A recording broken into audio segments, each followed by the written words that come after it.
art is just expression of somebody's connection to the celestial world, I think, no matter what medium you choose. So I'm just honored that I get a chance to actually, go and represent what I consider my blues society, because, I was in this at ground level. I never been to Memphis. Oh. That'll be the furthest south I've ever gotten to. So, well, Memphis better get ready. I'd say, to me, it's not. Now the competition is over. Yeah. I'm not competing anymore. Yeah. I'm competing in life, as we all compete with, the best, parking spot, the table closer to the kitchen so you get fed first, or sooner than the guy in the back. You're competing for position in life. That's just natural. Yeah. But, going down to Memphis now, I'm not competing. I just want to show what it is that we do and love, which is trad blues, not modern blues, rock blues, and a lot of, showboat guitar, mastery. Yeah. I use other words to describe that, but, self-indulgence. I love the traditional blues. That's what got me into blues. Like I said, when we started playing tonight, when I set up the Muddy Waters, it was like, man, how can you be a blues band if you don't cover some Muddy the way Muddy played it then, Yeah, there's a thing, there's authenticity, being genuine, living what you're doing on stage, and not just up there for 3 minutes, for 20 minutes and doing your thing and then it comes off. You to me, you seem to be the real deal. You live it, you breathe it, you've always done it as long as I've known of your career. Yeah. I think that's what separates you. Yeah. I'm a bad actor and I'm a pretty shitty salesman when it comes down to it, but I can sell what I believe. Yeah. And so I gotta own it to present it. And this stuff comes from the marrow. It's not surface to me. It's something that is deep in the marrow of my bones. Yeah. Have you always been blues? No. I was just like a regular kid. I was born in 1962. I'm only 54 years old. I'm just a pup. But it's when I stumbled into the blues, it was the first time I really connected with something deeper than just the surface. Was it really? Yeah. In all my life, and I'm going to go a little deep on you here, but that's good. Okay, I'm a bastard child. I'm a foster child and an adopted child. So I never felt like I belonged anywhere. All my life. Nice, man. However, I was adopted by a very good family at a young age. I was like 4.5 months old when I was, renamed the second time and adopted and taken into a good God-fearing family.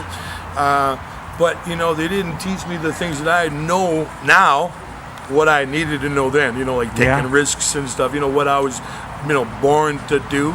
Yeah. They were a little more conservative, a little more like, don't take the risks, right? Yeah. A little safe. They played safe, the family I was raised in. But, and I felt like I was loved by all, but I didn't feel like I was, belonged to anybody. Yeah. And when I stumbled into the blues, it was the first time that I felt like I really, truly found a place. The one I belonged to would never deny me as long as I don't deny it. So it's like it never let me down. People, even without intent, let people down. Yeah. That's just what we call life getting in the way. Yeah. But the blues is something that is celestial again, right? So, it can never let you down. And that's what I got at a teenager, 18, 19 years old, when I really sunk into the blues and then started to, pursue. But I was born for like the living out of a suitcase. I would have been happy just, working in another circus, like an actual circus. Yeah. And I even thought about joining a circus when I was like 15. Just didn't have the balls to take the risk, Yeah. Yeah, well, you're doing it now. Well, yeah, definitely. Yeah, how did you find these guys you're playing with today? Tell us about, they're phenomenal. They just back you absolutely perfectly. They don't get in the way. They push you up and you pull them along and they pull you. It's a nice trade-off up there. It's a collective kind of kinetic energy that it isn't once again about the athletics. It's not a sport. It's Yeah. a language. So when you get like, 2, 3, or 4 or more people collectively speaking together, you got to have that knowledge, and that comes from the love. Yeah. So, you can't just learn this shit from a book, right? You got to actually listen to the language. Because all languages start from repeating what you hear. Yeah. So, short answer, I didn't find them, they found me. The universe kind of manifests that kind of stuff too, I believe. Yeah. And I mean, Jordy, the guitar player, Jordy Edmonds, Tasty man. Man, he's tasty. Wow. He's like, my Hubert, and I'm his wolf, Yeah, okay. It all spins out of that. It's what me and Jordy have together.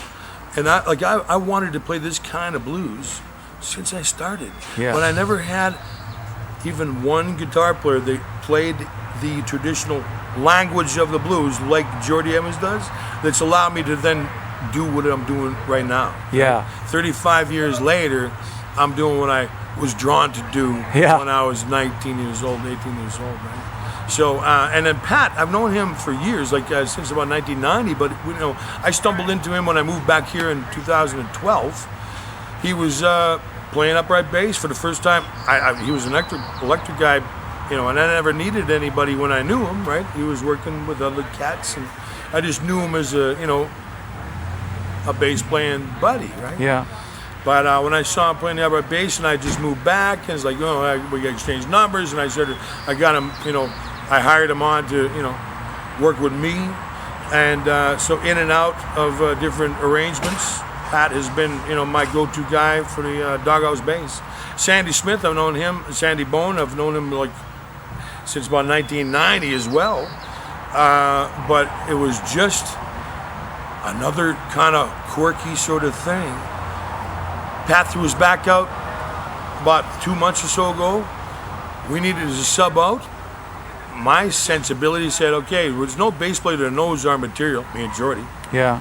We'll get a drummer because there's no bad notes. Yeah. So we hired, we were lucky. I mean, we had like 4 different world-class drummers living right here in the Vancouver area. Yeah. So we used all 4 of them in the course of about 3 weeks. The Pat was out of commission. And in that time, Sandy Smith, man, he just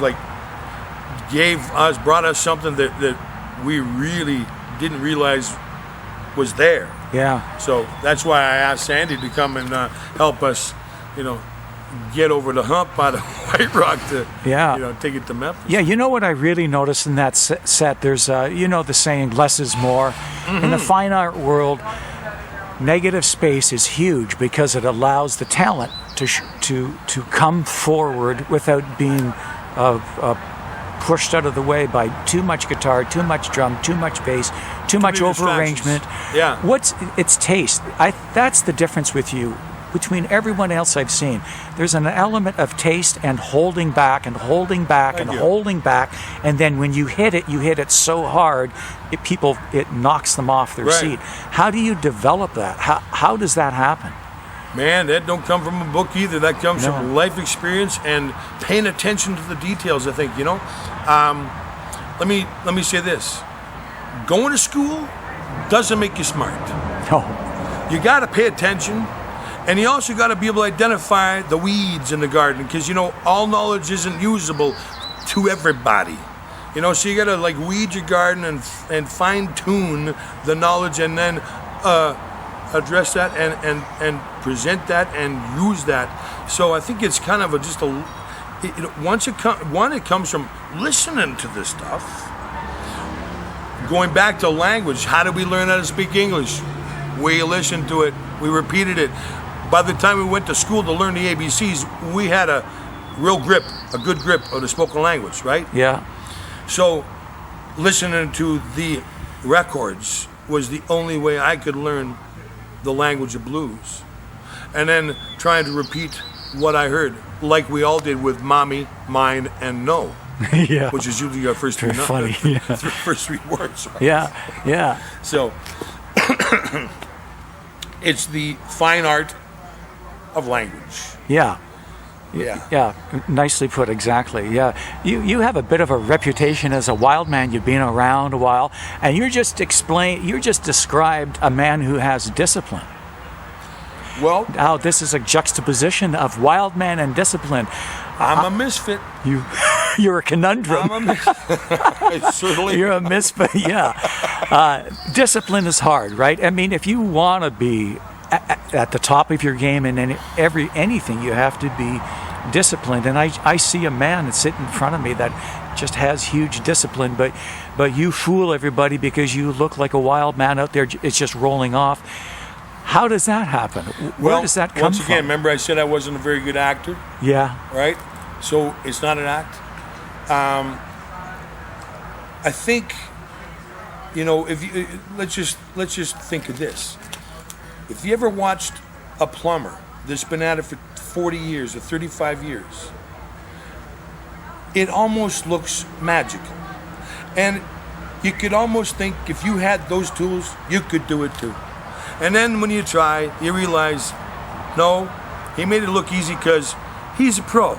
Yeah. And so it comes from just, we all struggled to walk, but now we just get up and do it without even thinking. So it's like subconscious. Yeah, it's just second wind, natural, sort of like natural.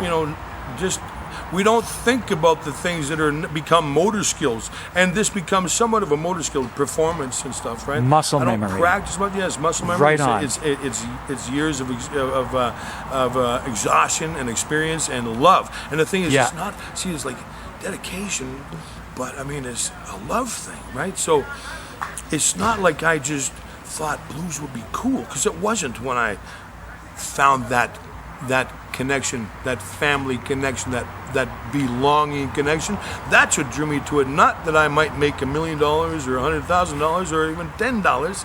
It wasn't about the popularity, because it wasn't popular. It was about honesty. It was about someplace I really felt I could be myself and express myself honestly. And then I saw all the great benefits that I even see that my service provides for other people. Yeah. Because you see, I'm a little deeper than what I may present to be, and that be the whole thing. Like, how do I do it? It's like it's not mastery of trickery or anything. It's just I'm a lot deeper. But when I'm in shallow waters, well, I mean, I got to kind of tighten it up, right? I mean, and skip on the surface like the rest of us. But as soon as we can go deep, I'm there, and I see the depth that I touch people.